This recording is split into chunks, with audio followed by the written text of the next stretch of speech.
नमस्कार, मैं हूं गीतिका पांडे और आप देख रहे हैं टुडे हरियाणा। हमारे प्यारे राज्य हरियाणा से जुड़ी हुई खबरों को देखने के लिए हमारे चैनल को जरूर सब्सक्राइब करें। साथ ही आप हरियाणा के किस जिले से चैनल देख रहे हैं हमें कमेंट बॉक्स में कमेंट कर जरूर बताएं। नवरात्रों के पहले दिन अंबाला एयरपोर्ट की नींव का पत्थर रखेंगे मुख्यमंत्री मनोहर लाल। हिसार समेत अब राज्य में होंगे 2 एयरपोर्ट। हरियाणा के मुख्यमंत्री मनोहर लाल एक के बाद एक लगातार प्रदेश को सौगात दे रहे हैं। 15 अक्टूबर को नवरात्रों का पहला दिन अंबाला के इतिहास में खास दिन के तौर पर दर्ज होने जा रहा है, क्योंकि मुख्यमंत्री दोपहर के बाद अंबाला एयरपोर्ट की स्थापना के लिए भूमि पूजन कर शिलान्यास करेंगे। इस एयरपोर्ट के बनने के बाद हरियाणा देश के उन चुनिंदा प्रदेशों में शामिल हो जाएगा जहां 2 एयरपोर्ट हैं। सबको ज्ञात है कि हिसार में भी महाराजा अग्रसेन हवाई अड्डा बन रहा है। अंबाला में एयरपोर्ट अनिल विज का ड्रीम प्रोजेक्ट में से एक है। अंबाला कैंट में डोमेस्टिक एयरपोर्ट बनाने के लिए वो काफी समय से प्रयासरत थे। 16 जगहों पर 80 कैमरे लगे हैं। दिल्ली मुंबई एक्सप्रेसवे पर न दौड़ाना, 120 किलोमीटर से ऊपर कार, अब घर आ जाएगा चालान। दिल्ली मुंबई एक्सप्रेसवे पर निर्धारित 120 से ज्यादा स्पीड से दौड़ने वाले वाहनों पर अब ट्रैफिक पुलिस का शिकंजा कसेगा। एनएचएआई की ओर से एक्सप्रेसवे पर लगाए गए कैमरों को ट्रैफिक पुलिस के कंट्रोल रूम से जोड़ने की कवायद शुरू हो गई। इसके जुड़ते ही तेज गति से चलने वाले वाहन मालिकों के घर ऑनलाइन चालान पहुंचेगा। एनएचएआई की ओर से मिले पत्र के बाद ट्रैफिक पुलिस ने आईजी ट्रैफिक से इसकी स्वीकृति ले ली है। खुशखबरी, हटाए गए कोरोना कर्मचारियों को सरकार ने दिया तोहफा। नेशनल हेल्थ मिशन में मिलेंगी नौकरियां। कोरोना काल में अपनी बेहतरीन सेवाओं के साथ लोगों की जिंदगी बचाने वाले कोरोना कर्मचारियों को सरकार ने दीपावली का तोहफा दिया। करीब 6 माह पूर्व हटाए गए इन कर्मचारियों को प्रदेश सरकार ने नेशनल हेल्थ मिशन हरियाणा में खाली पड़े पदों पर एडजस्ट कर दिया जाएगा। हटाए गए कोरोना कर्मचारियों की बहाली की सूचना मिलते ही इन कर्मचारियों में खुशी की लहर दौड़ गई। भारतीय मजदूर संघ से संबंधित स्वास्थ्य कर्मचारी यूनियन ने इसे कोरोना कर्मचारियों के आंदोलन की जीत बताते हुए उन्हें बधाई दी और प्रदेश सरकार का भी आभार जताया है। सीएम की सरकारी स्कूल के छात्रों के पेरेंट्स से बात।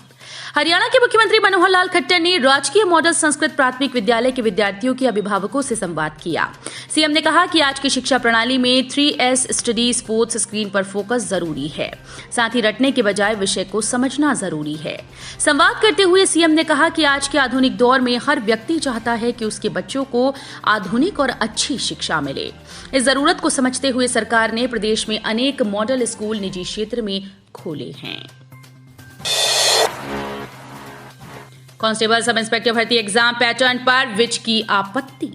हरियाणा में शुरू होने वाली कांस्टेबल सब इंस्पेक्टर भर्ती एग्जाम पैटर्न पर गृह मंत्री अनिल विज ने आपत्ति जताई। विज ने गृह विभाग के द्वारा संशोधित किए भर्ती प्रस्ताव में होने वाले एग्जाम पैटर्न में हरियाणा से जुड़े सवालों को शामिल करने के लिए कहा। विज ने इसके पीछे की वजह हरियाणा के सीईटी पास युवाओं को अधिक से अधिक लाभ मिलना बताया है। नस्ल सुधार के साथ बढ़ाई दुग्ध उत्पादकता। 2 सालों में भैंसों की तुलना में गायों की संख्या बढ़ी। हरियाणा ने श्वेत क्रांति की दिशा में कदम आगे बढ़ाते हुए कृत्रिम गर्भधान की मदद से दुधारू पशुओं की नस्ल में सुधार के साथ साथ प्रति व्यक्ति दूध की उत्पादकता भी बढ़ाई है। पिछले 2 सालों में भैंसों की तुलना में गायों की संख्या में 6.91% की वृद्धि हुई। हरियाणा पशुपालन विभाग का यह भी दावा है कि भैंसों की तुलना में कृत्रिम गर्भाधान से प्रदेश में गायों की संख्या तेजी से बढ़ी है। यही वजह है कि प्रति व्यक्ति दुग्ध उत्पादकता भी बढ़ी है। विभाग के आंकड़ों के मुताबिक वर्ष 2020-21 में प्रति व्यक्ति दूध उत्पादकता 1063 ग्राम थी, जो वर्ष 2022-23 में करीब 1099 ग्राम हो गई। नूह हिंसा पर राष्ट्रीय अल्पसंख्यक आयोग की रिपोर्ट। हरियाणा के नूह हिंसा पर राष्ट्रीय अल्पसंख्यक आयोग की जांच पूरी हो गई। जांच में हिंसा को संगठित अपराध नहीं बताया गया। साथ ही लोकल एडमिनिस्ट्रेशन की ओर से कोई विफलता नहीं बताई गई, लेकिन कुछ कमियां रह जाने के लिए जरूर जिम्मेदार ठहराया है।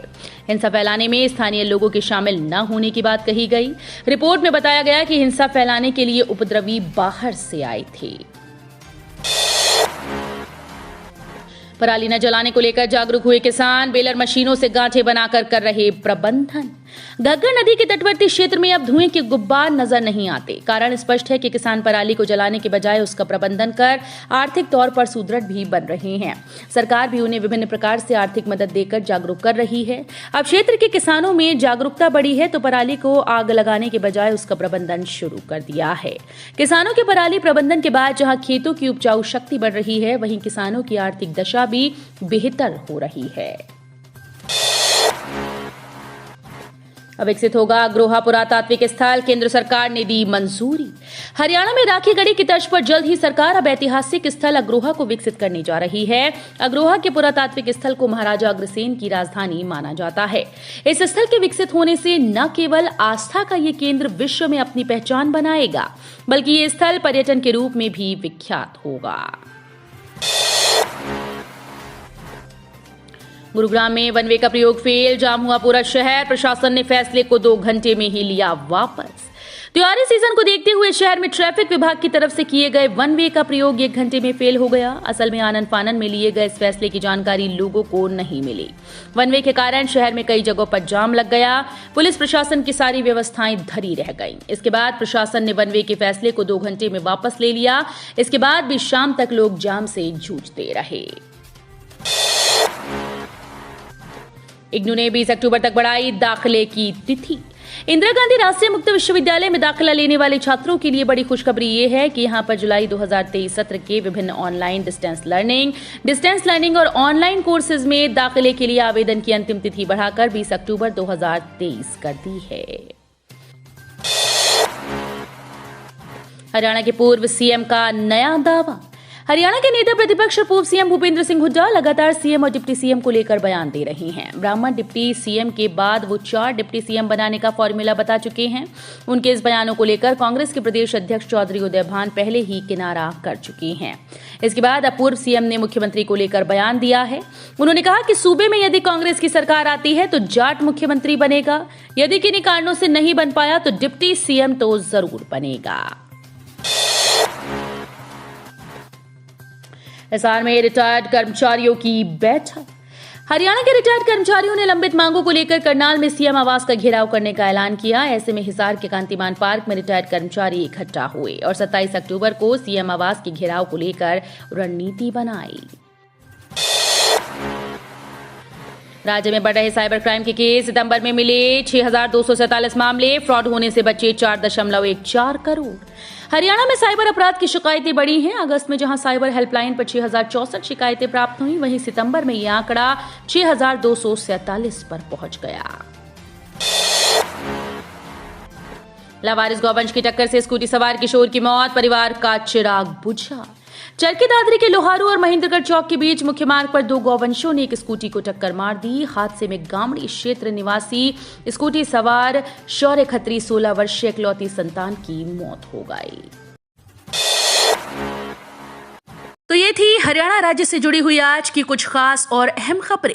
इसी तरह की लेटेस्ट अपडेट देखने के लिए टुडे हरियाणा को जरूर सब्सक्राइब करें।